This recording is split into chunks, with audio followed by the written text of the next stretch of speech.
After winning the first two games of this series in wire-to-wire fashion, the Cleveland Cavaliers have turned in maybe the two worst performances of the season. The Orlando Magic have completely reversed the momentum of this series, and in a dominant way. You could just feel it shifting. It was tangible. With that being the case, here are four numbers that stood out to me from Game 4. Number 1, 15. As much as we talk about the stars of these respective teams, how can you not want to talk about guys like Donovan Mitchell, Okoro, Jarrett Allen, Darius Garland, Evan Mobley, and more? But as much as we like to discuss those guys, what can often win or lose you a series is the role players and how much they are able to contribute. While role players can be non-reserve players, i.e. Max Strus, when we discuss role players, we often think about the bench. With that in mind, the Cleveland Cavaliers are getting next to nothing from theirs. Through the first four games of this series, the Cavalier reserves are contributing an average of 20.8 points per game. That ranks 9th out of the 16 playoff participants. They were completing just 34.1% of their shots. That ranks 14th. They are knocking down an icy 23.8% of their shots from 3-point distance. That is 13th out of the field of 16. They're turning the ball over 5.2 times per contest. That is the second most. They are pulling down just 7.8 rebounds per game. That is 13th. Their reserves just aren't providing much at all. The entire unit contributed just 15 points in Game 4, with the trio of LeVert, Isaac Okoro, and Georges Niang typically the first three off the bench, giving a grand total of 7 points.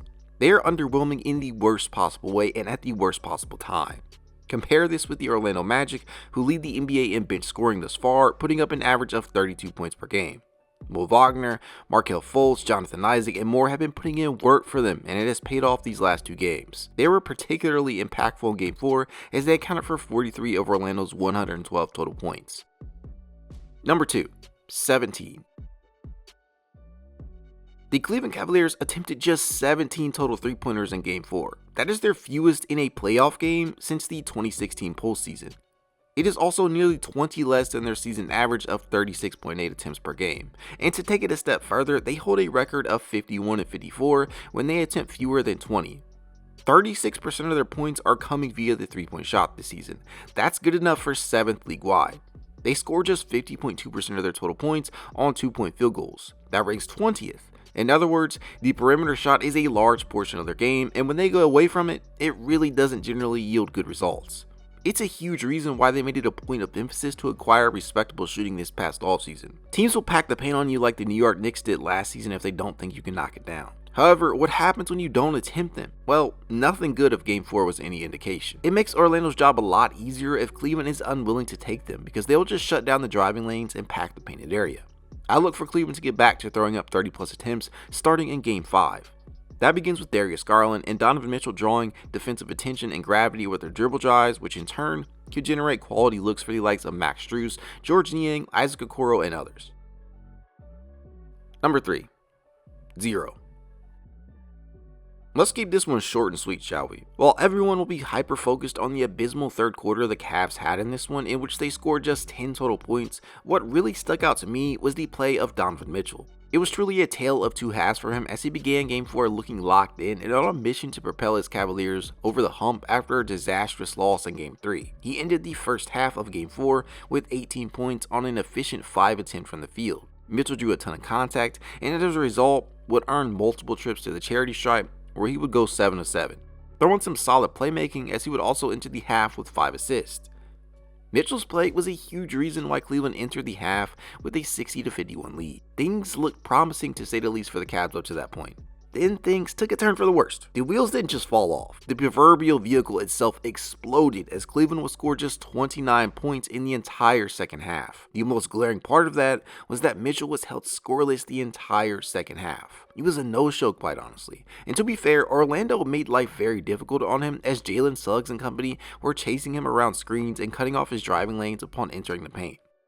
The Cavs need their best player to play like he actually is, their best player. He cannot score 0 points in any half. It's a recipe for disaster, and we saw that play out over the second half of Game 4.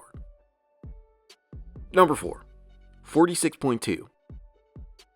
Over the course of the first two games of this series, the Orlando Magic were terribly inefficient from beyond the arc, shooting a combined 17 of 72, good for a not so hot 23.6%. The shots were not falling whatsoever.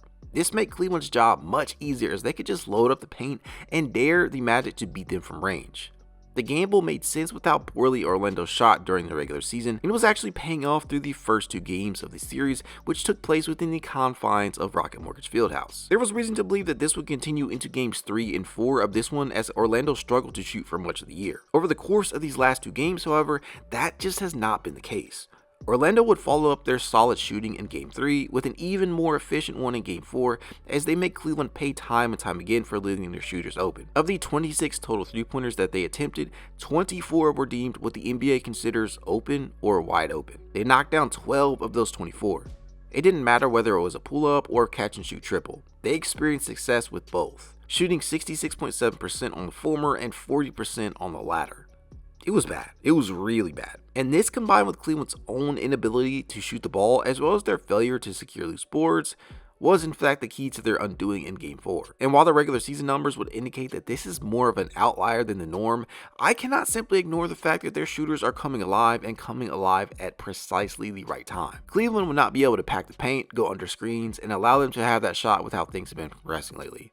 That much is clear. With that being the case, hopefully a return to Rocket Mortgage Fieldhouse will fuel the defense and the Magic will begin to regress back to the norm. Time will tell.